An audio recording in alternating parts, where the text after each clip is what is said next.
The Apollo University, University of Leicester, 35 lakhs fees for 3-year BTech CSE UK. Thank you. So ఎవరైనా సరే కంటెంట్లో దమ్ముంటే సినిమాని ఎంతవరకైనా reach చేయగలను అనడానికి కేర్ ఆఫ్ అడ్రస్ మీరు అయిపోయారు ఇప్పుడు.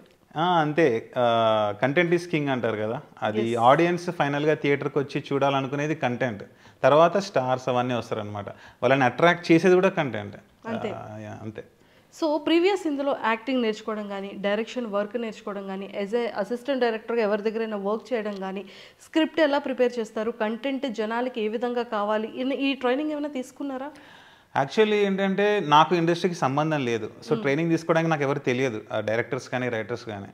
సో ఎలా వెళ్ళాలో నాకు ఐడియా లేదు, బట్ వెళ్ళాలి హీరో అవ్వాలనే ఇది కసి మాత్రం ఉండేది అనమాట. సో అందుకని ఫస్ట్ అడుగు పెట్టేశాను. అది ఏమవుతుందో మనకు తెలియకుండానే అడుగు పెట్టేసాను. అడుగు పెట్టాక ఇప్పుడు నెక్స్ట్ ఏంటి అంటే నేను ఫస్ట్ ఒక డైరెక్టర్కి కాల్ చేశాను.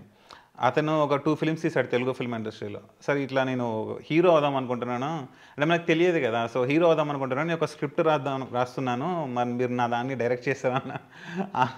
ఆయన ఏమన్నారంటే, అసలు నేను ట్రైలర్లో ఒక డైలాగ్ పెట్టాను కదా, ఎగ్జాక్ట్గా అదే అన్నారు ఆయన. నువ్వు మహేష్ బాబులా ఉంటావా, 6 feet ఉన్నావా, నీ దగ్గర 2 కోట్లు ఉన్నాయా, లేకపోతే నిన్ను హీరోగా పెట్టి తీసినా ఎవరు థియేటర్కి వెళ్ళి చూస్తారు.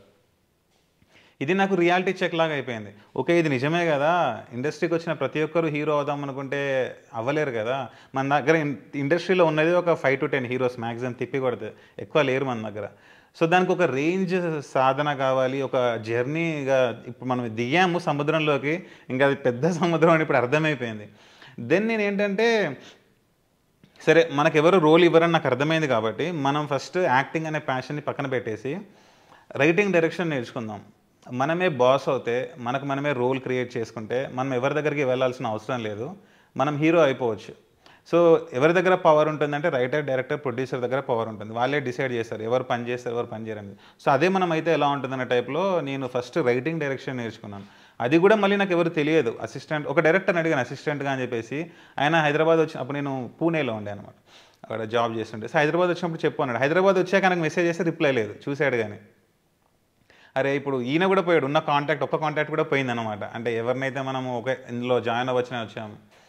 సో ఇప్పుడు మనం ఒకరమే అయిపోయాం కాబట్టి ఇంకా ఆన్లైన్ ఉంది, మనకి ఇంటర్నెట్ ఉంది. ఇంటర్నెట్ లేని టైంలో అంటే కష్టం కదా, ఎవరి దగ్గర మీరు జాయిన్ అవుతేనే మీకు రైటింగ్ ఏంటి, డైరెక్షన్ అంటే తెలుస్తుంది. నాకు ఇంటర్నెట్ ఉంది కాబట్టి అందులో చూశాను, బుక్స్ చదివాను, ఇంటర్వ్యూస్ చూశాను, మూవీస్ అనలైజ్ చేశాను. ఓకే, రైటింగ్ అంటే ఇది, డైరెక్షన్ అంటే ఇది, దాన్ని యూజ్ చేసుకొని ఫస్ట్ రైటింగ్ రాశాను అనమాట. ఒక స్క్రిప్ట్ రాసి ఇంట్లో వాళ్ళు డబ్బులు పెట్టి ఒక చిన్న సినిమా తీశాను ఆ టైంలోనే, స్టార్టింగ్ ఇండస్ట్రీకి వచ్చినప్పుడు. అది ఇంకా చెప్పాలంటే ఎవరు చూడని సినిమా లా ఉండేది అది. ఇలాంటి సినిమా మీరు ఎప్పుడు చూస్తుంటారో ఇప్పుడు తీశాను, అలాంటి సినిమా ఎవరు చూడరు అనే టైప్లో ఆ సినిమా తీశాను. అంటే మనకేమీ తెలియదు అప్పుడు, నేను యాక్టర్ కాదు, వేరే వాళ్ళని యాక్టర్స్ని పెట్టి రైటర్, డైరెక్టర్గా తీశాను. అది ఇంట్లో వాళ్ళ డబ్బులు చాలా లాస్ అయ్యాయి అప్పుడు. సో ఓకే, మనము అర్థమైంది అప్పుడు రైటింగ్ అంటే ఏంటి, డైరెక్షన్ అంటే ఏంటి, ఎడిటింగ్ అంటే ఏంటి, ప్రొడ్యూసింగ్ అంటే ఏంటి నాకు అర్థమైంది. ఎక్కడ డబ్బులు వేస్ట్ అయిపోయాయి, ఎక్కడ మనం రైటింగ్లో మిస్ అయ్యాము. అంటే ఒక డిస్ట్రిబ్యూటర్ దగ్గరికి అప్పుడు వెళ్తే, ఏంటి ఈ సినిమా మొత్తం ఆర్ట్ ఫిల్మ్లా ఉంది, ఫెస్టివల్కి పంపించే ఫిల్మ్లా, ఒక మసాలా లేదు, ఒక డ్యాన్స్ లేదు, ఒక ఫైట్ లేదు, ఇది ఎలా రిలీజ్ చేస్తామన్న టైప్లో అన్నారనమాట. సో అప్పుడు నాకు అర్థమైంది, ఒక ఆర్ట్ ఫిల్మ్ అనేది ఒకటి ఉంటుంది, కమర్షియల్ ఫిల్మ్ జనాలు చూసేది థియేటర్కి వచ్చి ఒకటి ఉంటుంది అని చెప్పేసి. ఈ ఎక్స్పీరియన్స్లు అన్నీ తీసుకొని నేను మళ్ళీ అప్పుడు ముంబైలో తీసా ఆ ఫిలిం. అన్ని ఎక్స్పీరియన్స్లన్నీ గ్యాదర్ చేసుకొని హైదరాబాద్కి వచ్చినప్పుడు స్క్రిప్ట్స్ రాయడం మొదలుపెట్టాను మళ్ళీ. ఎందుకంటే ఇప్పటికీ ఇంకా నేను హీరోగా నేను ఎవరు యాక్సెప్ట్, ఎందుకంటే ఎవరికి తెలియదు కదా నేను. సో మళ్ళీ స్క్రిప్ట్స్ రాసి మళ్ళీ ప్రొడ్యూసర్స్కి పిచ్ చేయడం. వాళ్ళు ఏంటంటే, నువ్వు ఎక్కడైనా అసిస్టెంట్గా చేసావా, నేను చేయలేదు అంటే, మరి నేను ఎలా నమ్మాలి, నువ్వు ఇంత పెద్ద సినిమా తీస్తావు అన్నట్టు అదొకటి ఉండే అనమాట.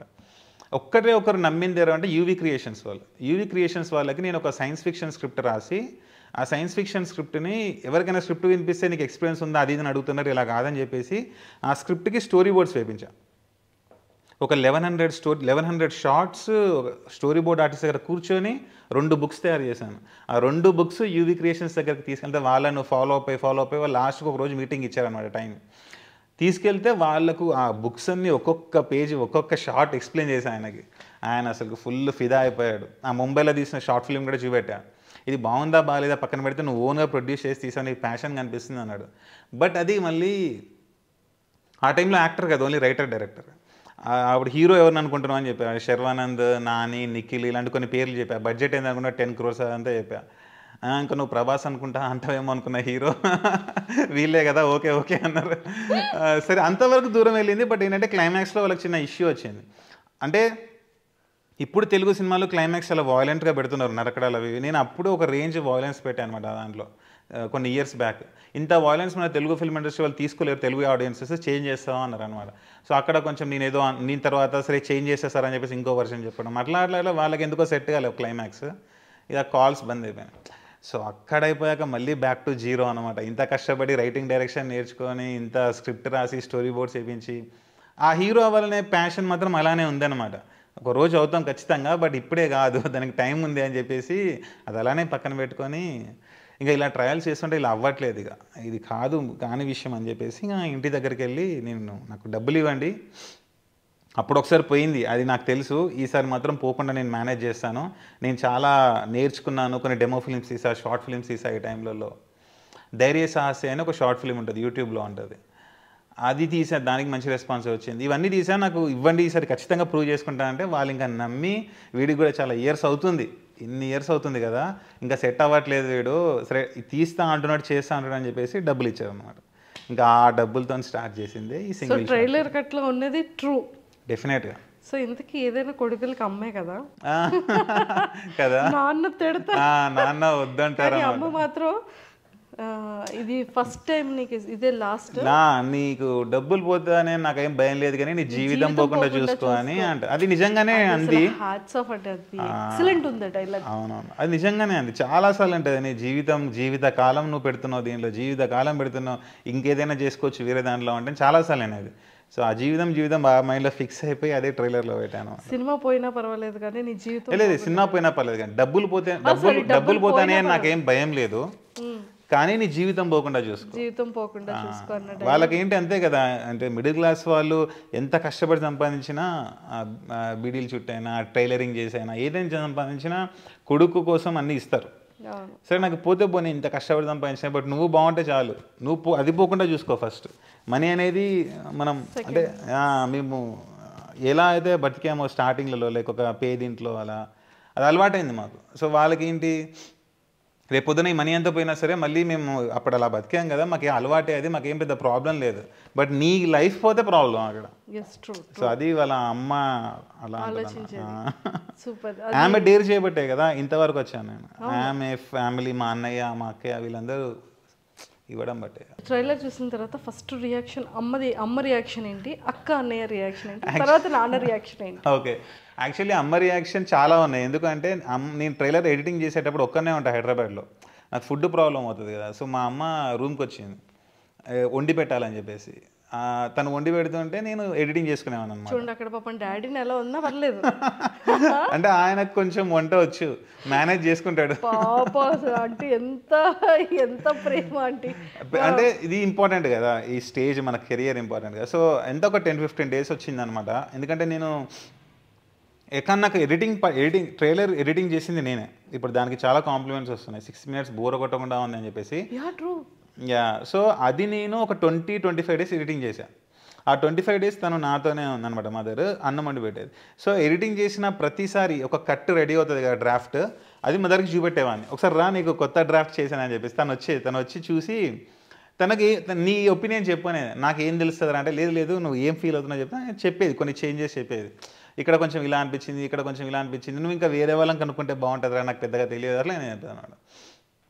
ఇంతకుసారి మా రిలేటివ్ ఒక రన్నర్ అనమాట, ఆయనకి చూపెడితే లెంత్ ఎక్కువైపోయింది ట్రైలర్ది, 6 minutes అంటే ఎవరు చూడరు, 3-4 minutes చేయని చెప్పారనమాట. సో అలా ఒక నైట్ 1-2 AM వరకు ఎడిట్ చేస్తూ మా అమ్మకి చూపించా.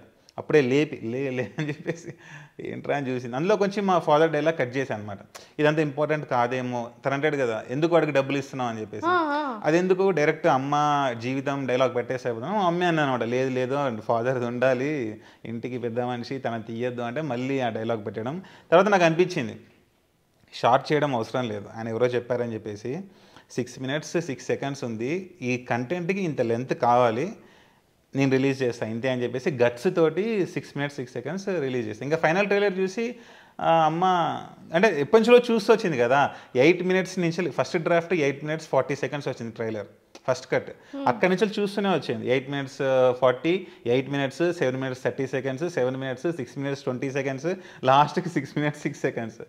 సో తను చూసి లక్కీయెస్ట్ 6 minutes 6 seconds వచ్చి అది మా మదర్ ఇంకా ఎప్పుడు పాజిటివ్గా తను ఎప్పటి నుంచో చూసింది కాబట్టి పెద్ద సర్ప్రైజ్ అనేది ఫస్ట్ టైం చూసినప్పుడు ఓకే మొత్తం పెడుతున్నా అట్లా ఉండేది. కొన్ని చేంజెస్ కూడా చెప్పింది, అది చేశాను. ఇంకా ఫాదర్ ఎక్కువ ఇవ్వరనమాట కాంప్లిమెంట్స్ టైప్లలో ఇవ్వరు, న్యూట్రల్గా ఉంటారు వాళ్ళు. బాగుంది అని అంటారు అనమాట. వాళ్ళది కొంచెం వాళ్ళకి ఏంటంటే ఫాదర్కి ఈ చిన్న వాటికంటే పెద్ద సక్సెస్ చూడాలని ఉంటుంది వాళ్ళకి. కొడుకు సక్సెస్ అవ్వాలి, అందరిలో పేరు తెచ్చుకోవాలి. సో వాళ్ళకు పొంగిపోరు వాళ్ళంత ఈజీగా. ఇంకోటి అన్నయ్య అక్కయ్య అయితే అన్నయ్య వాళ్ళ వైఫ్ వదిన ఉంటుంది, అక్కయ్య బావ, ఈ నలుగురు ఇన్పుట్స్ ఇచ్చారనమాట. ఇక్కడ కొంచెం ఇలా ఉంది, ఇక్కడ నాకు కొంచెం కన్ఫ్యూజ్ చేస్తున్నావు నువ్వు, నేను సూపర్ రాజా అంటే ఒకలాగా ఉండే ట్రైలర్లో ఇంకోలాగా ఉంది. వాళ్ళు కొంచెం ఇన్పుట్స్ ఇచ్చారు. తర్వాత వీళ్ళందరూ ఇస్తుంటే ఇక్కడ కొంచెం కన్ఫ్యూజన్ అటు ఇటు అవుతుంది. మా అంకుల్కి పంపించా, మా అంకుల్ కొంచెం ఫీడ్బ్యాక్ ఇచ్చారు, ఇక్కడ ఎలా ఉంది అక్కడ ఎలా ఉంది, అన్ని ఫీడ్బ్యాక్ నేనంటే తీసుకుంటాను. నేను ఒక్కనే నాకే మొత్తం తెలుసాను కాదు. ట్రైలర్ కాన్సెప్ట్ నాదే మొత్తం. రియల్ లైఫ్ పెట్టాలి, సినిమా స్టోరీ పెట్టాలి, ఆ స్క్రీన్ ప్లే ఇలా ఉండాలి, 6 minutes లెంత్ ఇలా ఈ రేంజ్లో ఉండాలి, ఇలా కట్స్ ఉండాలని అంట. బట్ కొన్ని వాళ్ళు చెప్తే మనకు అర్థమవుతుంది, మనకు అన్నీ తెలియదు కదా, అన్నీ మనమే చేయలేము. ఒకటే సింగిల్ మైండెడ్తో పని చేస్తాం కాబట్టి వాళ్ళ పర్స్పెక్టివ్లో కొన్ని పాయింట్స్ వస్తాయి, అది ఇంప్లిమెంట్ చేశాను అండ్ ట్రైలర్ బిగ్ హిట్ అయింది. సూపర్. కానీ I think this is the first time ఇంత లెంతీ ఉన్న trailer shoot. Longest trailer in India చెప్పాలి అంటే బాలీవుడ్లో ఒకటి సింగం ఏదో ఉంది 5 minutes 30 seconds 40 seconds ఉండే, మనది 6 minutes 6 seconds. లాంగెస్ట్ పెట్టాము, ఏదో పెట్టాలని పెట్టకుండా కూడా చూడడానికి బాగుండేలా లేదు. ఎక్కడో కూడా ఒక మ్యూజిక్, ఒక ఫైట్, ఒక డ్యూయెట్. ఇంతకీ సాయి పల్లవిని కలిసారా లేదా? అది సినిమాలో చూడాలి. సాయి పల్లవియా సినిమానా, సాయి పల్లవినా సినిమానా? సాయి పల్లవి లాంటి అమ్మాయిని కోల్పోతే నేను మళ్ళీ తిరిగి సంపాదించలేదు అన్నారు.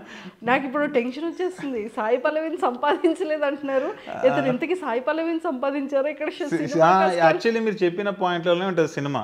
ఈ రెండు మిక్స్ అవుతూ వస్తుంటాయి అనమాట. సినిమా హీరో అవ్వాలి రియల్ లైఫ్, సాయి పల్లవిని పట్టుకోవాలి సినిమా స్టోరీ, ఒక స్టోరీ ఫిక్షనల్ స్టోరీ. ఈ రెండు మిక్స్ అవుతూ సినిమా వెళ్తుంది, సింగిల్ షాట్లో వెళ్తుంది. అదేంటి అనేది 1 hour 48 minutes మూవీ ఉంటుంది, అందులో 100 minutes సింగిల్ షాట్ ఉంటుంది. ఒక 8 minutes ఎక్స్ట్రా అంటే సినిమాకి ముందు సినిమాకి తర్వాత సమ్ షార్ట్స్ ఉంటాయి. సేమ్ మీ ట్రైలర్ కట్లో లాస్ట్కి ఎలా ప్రమోషన్స్ చేసుకున్నారో సినిమా తర్వాత సేమ్ అలాగా అది ఇంకా మీరు చూడాలి, సినిమా చూడాలి. ఏమేమి ఉంటాయి, సర్ప్రైజెస్ అయితే ఉంటాయి. బట్ తెలుగు సినిమా హీరో అవ్వాలి, ఒక మిడిల్ క్లాస్ వాడు అనేది మెయిన్ పాయింట్ పైన సినిమా రన్ అవుతుంటుంది అనమాట. కొంపదీసి ఇంటర్వ్యూలు అన్ని కూడా లాస్ట్ థియేటర్లో కానీ లేదు ఇంటర్వ్యూస్ బట్ సర్ప్రైజెస్ ఉంటాయి మీకు ఖచ్చితంగా. సర్ప్రైజెస్ ఉంటాయి. సూపర్.